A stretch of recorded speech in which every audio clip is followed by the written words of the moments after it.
Hello, happy Sunday. Today I will be discussing my winter 2023 knitting inspiration. So grab something warm to drink, you're knitting, let's get cozy and discuss sources of inspiration for the next season of knitting.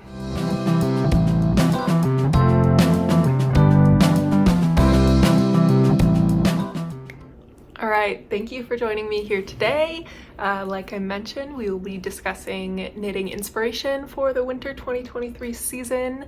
It feels a little bit early to film this. It's October 29th today. When you're watching this, it'll be the first weekend of November, but felt right. It is snowing outside.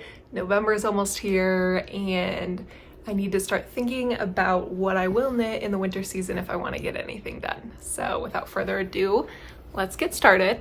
I first wanted to touch a little bit on the sources that I am pulling inspiration from for this season. And so the first thing is the Nutcracker. My family, my mom, my grandma, and I every year, and I think some close family friends will join us this year, but every year we go and we see the Nutcracker together. We've been doing this since I was probably 2 or 3 years old, haven't missed a single year. It's an amazing tradition. So we're going again this year, of course, and I feel like every single winter I just pull inspiration from the Nutcracker as far as the color palette. You know, it's, if you've never seen it, it's a ballet that takes place on Christmas Eve through Christmas Day. It's kind of the night of Christmas Eve, and the main character, Clara, she has this magic uncle. I think he's her uncle. It's never totally clear who the man is, but he's magical, and he gives her this Nutcracker that comes to life, and she helps him, the Nutcracker, defeat this rat army, and then they go to the Nutcracker's home, and all of the different factions or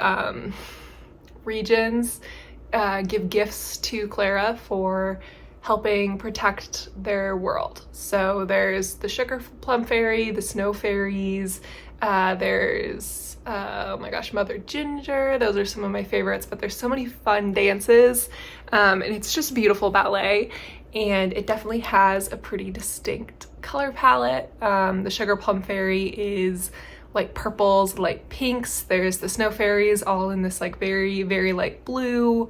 The Nutcracker is then in deep red and black. So there's a lot of variation in colors, but there are some very distinct colors. And in the past few years, I feel like the Nutcracker we go to has heavily relied on pastel colors in those kind of beautiful, girly, I don't know if they're necessarily girly, they're just colors, but a lot of the pastel primary colors or secondary colors, like pinks and purples and blues, in a very light palette. So I every single winter season want to wear some more of those colors to feel like I'm a part of this favorite ballet and favorite tradition of mine. There's also a lot of, given that it's ballet, you know, ballet core has been really big for the past year or so, and I think the Nutcracker is a good example of how to implement that in knitwear. It's a winter ballet, and so pulling some more of the daintiness and nice lacy features or more fitted garments is also part of that Nutcracker inspiration. So that's the inspo one that I've been thinking a lot about as far as what am I gonna knit to wear to the Nutcracker this year, all of that fun stuff. The next thing is actually I went to World Market yesterday. It's a store in the US that technically it's cost plus World Market, but they have food from around the world, but they also have a lot of decor items, and they had put out all of their Christmas stuff. So I briefly looked through it, and I saw that it also had a ton of pastels. It was interesting. They had a lot of woodcut things for like a retro 1950s Christmas, and it was all in pastel green, pastel pink, pastel blue. So I'm seeing a lot of those pastel tones, which is definitely influencing me. And then finally, the source of inspiration is boring. It's just the practicality of what my climate and my lifestyle allows me to wear in the winter. So for me, and in Colorado where I live, it does get pretty cold. As I mentioned, today it is snowing. So, and it's about 20 degrees Fahrenheit. I'm sorry, I don't know what that is in Celsius, but it's below freezing. And so it gets pretty cold, and I have to consider layering whenever I go out because not only is it cold, but it's often wet. So I can't just wear a big oversized sweater and stay warm. I have to make sure that whatever I wear to work or just out and about can fit under a large jacket. So I have to be very considerate about the sleeves here to make sure that they fold nicely, the thickness of the fabric, and then I also want to be considerate of the fact that once you go into any store, any office, just any building, the heat is up pretty high. So having the ability to take off layers and add layers as needed is definitely really important for my winter season. So with all of that in mind, I am really looking for a few motifs. The first is kind of those delicate features that is drawing from the Nutcracker. So I would love to add some faux cables or just like more fitted pieces that I really just, maybe a wrap cardigan. I don't know if that's really what I want to do this year, but I've seen a lot of beautiful ones lately. So just something delicate and sweet is something I want to really look for and add to my knitwear collection. The next is fitted items, as I mentioned, for taking on and off. Layers, a fitted piece is a lot easier. I also think that it fits well into the delicate. I think you're more likely to find something that is delicate that is also fitted. So those will go well together. Classic pieces as well. I think I didn't totally experiment a lot over the summer and fall, but I did make some more contemporary knitwear pieces as far as tank tops or heavily cabled pieces and cardigans, and this blouse, for example, which is like heavily textured steed stitch or moss stitch, pretty oversized as well. So I'm looking for some more classic pieces as far as maybe turtlenecks or just simple designs, I guess I should say, as well, that you could find a pattern for from any decade and will continue to be worn season after season. Next thing is coordinating pieces. This is especially important for accessories. I'll probably make myself a hat and some gloves at some point this season, and I would really love those to coordinate with my most popular winter jacket as well as with themselves. But I do want to consider for garments I'm making as well, what pants will I wear these with? How does it coordinate with the shirts I will wear under, if it is a cardigan or a lower top piece where I do need to wear something under. So definitely considering that. And then the final thing is just cozy. I want the pieces that I'm making, despite them being more delicate and more fitted, to still feel cozy and soft. And I think that I can achieve that through the materials I use and the texture of the piece. So hopefully I can still make them feel really comforting and cozy, not too stuffy or itchy, and not just not substantial enough. I want them to feel substantial but have those delicate, nice elements. So those are my descriptors. We will see how I can achieve them, and I won't be mentioning, I have some patterns in mind, but I'm not mentioning patterns today. I think in the next few weeks I'll do a follow-up with patterns I'm planning on working up, but those are the things I'm looking for so far. And then colors, I just went through my stash to pick out some colors that are really drawing my name or calling my name this season. So let me get them all out of the bag, and I guess we can start with these.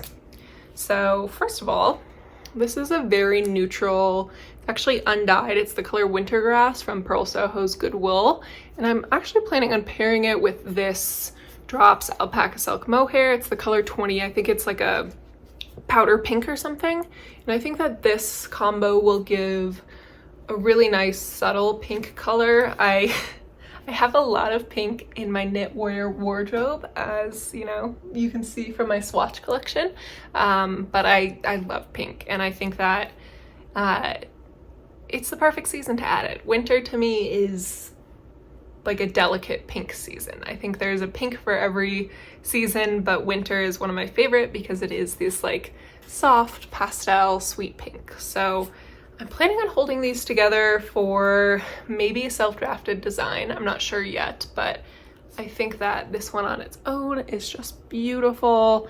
This one on its own is also just beautiful and will give me a nice neutral classic piece. And I think, yeah, I think it looks good with my skin tone, but maybe these two together will just give me the classic piece I'm looking for, but added that delicacy with the soft pink. So that's color number 1.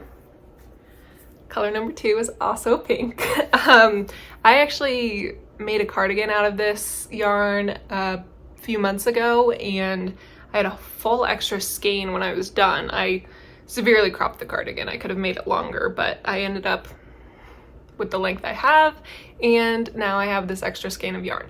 So I think that I want to make a hat with it, maybe the Musselburgh hat. I've heard really good reviews on that one. I also am wondering, probably not, I only have 100 grams of this. It's probably only enough to make a hat. It would be really nice to make some sort of mitt with it too, but we shall see. But I think that I will just get a nice hat out of this one, and I am excited about that. I guess I could make like a 2-color Musselburgh and then have enough yarn for mitts. I don't know if that would work, but I definitely want, I think, a hat out of this because it's a non-superwash, so I don't want to make socks out of it, and there's nothing else I'd really want out of it, and I think a little pink hat would be great. My favorite jacket that I wear pretty often is a pink jacket, so that will pair nicely with it, so I'll have a coordinating thing from that. Another color that is really speaking to me is this. It's variegated, but the main colors in it are a very light pink, which I feel like is quite similar to this pink. Very light green, some I want to say this is periwinkle purple. Those are the main colors I can see when it's hanged up like this, but then there's also a lot of just white space, which I like a lot. So I'm thinking a slip over with this, but I'm not totally sure, but I'm very drawn to the colors right now. So glad I bought it. The next thing is this ball of Knitting for Olive. This is in the color Dusty Aqua.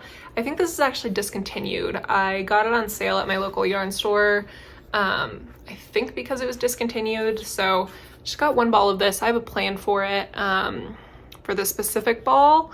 I'll be using it in a striped sweater, but I might want to bring something else in this color into my winter knitting plans. I think that a nice blue would be really lovely. A nice kind of soft blue like this would be really lovely for this time of year. You know, you can see I'm wearing a bluish piece, but a really true soft blue would be really nice in a sweater, I think. So that's on my list. Let me show this one next. I also have this green yarn that has been really speaking to me lately. It is the Malabrigo sock in the color Jasmine, and I've used it already, but I still have enough for another pair of socks. I used it in a colorwork sock, and I really love this green as it is. I'll use this for socks, but I am really drawn to a nice light green. This is a little darker than maybe I'd want, but I do love the softness of it. So maybe a soft green accessory or garment at some point as well. And then my final yarn that I'm really loving the color of right now is this skein. This is by Poppy and Spruce Fibers. It's the Surrey base in the color Fuzzy Blanket, and I love this. I know it's a little bit darker than a normal pastel, but it's this just very muted deep purple, and it's almost the same color as what's in some of this skein, which I don't know if I mentioned, this is Explorer Knits in their Surrey base. So you can see a lot of overlap. I think this skein can kind of just encompass a lot of what I'm looking for this winter. But yeah, a lot of just light, muted, simple colors. So yeah, I think it's purple, pink, blue, and green and then a neutral are the only colors that are really speaking to me for this winter, which is a very large departure from my autumn knitting plans and projects, which were more in kind of these tones of this deep red, things like that, which it is in line with different seasonal colors, but it's interesting to see how much my color palette and what I'm drawn to has changed over just a few months. So those are the colors I'm drawn to. And then I have some specific design elements that I'm drawn to as well. The first is a light texture. I think that the light texture is really going to help achieve the delicate and cozy elements of what I'm looking for. It could also help with the coordinating if I made accessories that have the same texture on them. So this to me means a rib, some cables are too intense, but I specifically have swatched for a design I might draft. Ignore the color, this was just yarn I had, so I swatched for it, and these are just, you know, it's all stockinette, but I added in some cables all in that stockinette pattern, and I might want to do something with this that just gives it a nice amount of depth while still being subtle and cozy and simple, but adds something to add the coziness of depth, add the delicacy. I think the same can be said for some thicker rib pieces. I've been loving, I'm forgetting the design name, but it's a t-shirt. I'll put it up on the screen. It's a t-shirt that has these beautiful decreases, and I think it's all in broken rib. Yeah, I've been loving broken rib for a lot of accessories and garments lately as well. So that's some textures, or just wider ribbed pieces. This, as I mentioned earlier, is in double moss, and I think this might be too much texture for what I'm looking for going forward for this season, but I do love this piece. I think this piece is enough to fill that like super all over textured gap in my wardrobe. But I do want to make sure to incorporate a lot of simple texture motifs in my pieces going forward. So that's the first one. The next thing is a very soft look in the yarns I'm using. So, you know, as I mentioned, I want that cozy feel while making fitted and delicate pieces. So you may have noticed I showed one sock yarn, which is superwash, but that's just more for the color. Every other yarn that I'm drawn to, let me grab them. These are all non-superwash. Only 2 of them are merino. 3 of them are fluffy, and 1 is a Highland wool, which already has a lot more fluff, or not fluff, I'd say loft maybe, but it makes a fuller fabric. So I'm gravitating towards yarns and pieces or patterns that will give me more of a, I don't want to say felted, but a more filled out soft fabric than a superwash fabric would. So I am planning on incorporating more fluffy yarn. I don't want to say mohair, none of this is mohair, but more pieces with suri or other versions of fluff, more yarns that kind of inherently have those fluffier features, and just less superwash. Part of this is the changing of seasons, but also I think it will make some nicer garments for me that achieve that coziness, while still allowing me to work at a small gauge if I need, being more fitted, all of those other things I've mentioned. So that's another thing. And then the final design element I'm looking for is a split hem. So I don't have a pattern picked out for this yet. If you have any suggestions on what your favorite split hem sweater pattern is, please drop it down below. But essentially I'm feeling really drawn to making something this season with that split hem feature. As I've mentioned, the practicality of fitting my garments under layers is super important to me, and I think that split hem is going to be a really nice way to achieve that. Also achieve the delicacy and the fittedness. As we go into winter, I'm going to need to be wearing thicker pants. Normally I wear leggings, and I definitely am, I'm kind of pear-shaped, so my bottom half is larger than my top half, and so when I wear thicker pants like jeans or trousers, sometimes I feel like I lose a lot of my figure, especially if I am wearing a big sweater on top, or even like a fitted sweater but it goes over the edge of my jeans. So I like the idea of a split hem for this season so that I can tuck it in nicely and not lose my shape. So I'm looking for something with that element to be able to still love some more oversized pieces, but getting kind of a fitted look out of them by adding in the ability to easily tuck it in. I have some knits that I'll try to tuck in sometimes, but they often end up looking really frumpy when, you know, it's a pretty thick fabric and it's all around connected. And I think the split hem will really allow me to achieve the look of a nice tuck in without needing to super go down and gauge or just not wear knitwear. So I'm looking for those. So yeah, those are kind of my initial thoughts on what I plan on making in winter 2023. Not even what I plan on making, just what I am looking for or inspired by when I go looking for my next few projects. So I have some ideas in mind for what I will make, but I'm excited to kind of let the inspiration come and have the next few weeks of design or just inspiration to flow through, thinking of what I really want and finding patterns I love and I'm excited to knit up. So yeah, I will follow up soon with what my winter knitting plans are, as well as how I did on my autumn/fall knitting plans. So I think there were 18 patterns on that list, and I don't know how many I've gotten through. Technically, I gave myself through Thanksgiving to finish them.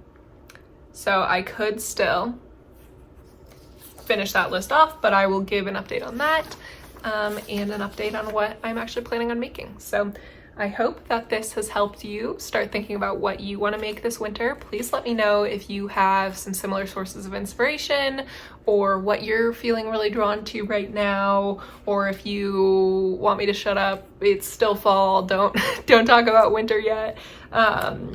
You know, I think that's easier if it's not snowing for you, but I'm watching all the snow flurry outside and I can't help but want to make some hot chocolate and make something in a nice light pastel color. So yeah, thank you for watching today, and I'll catch you again next week.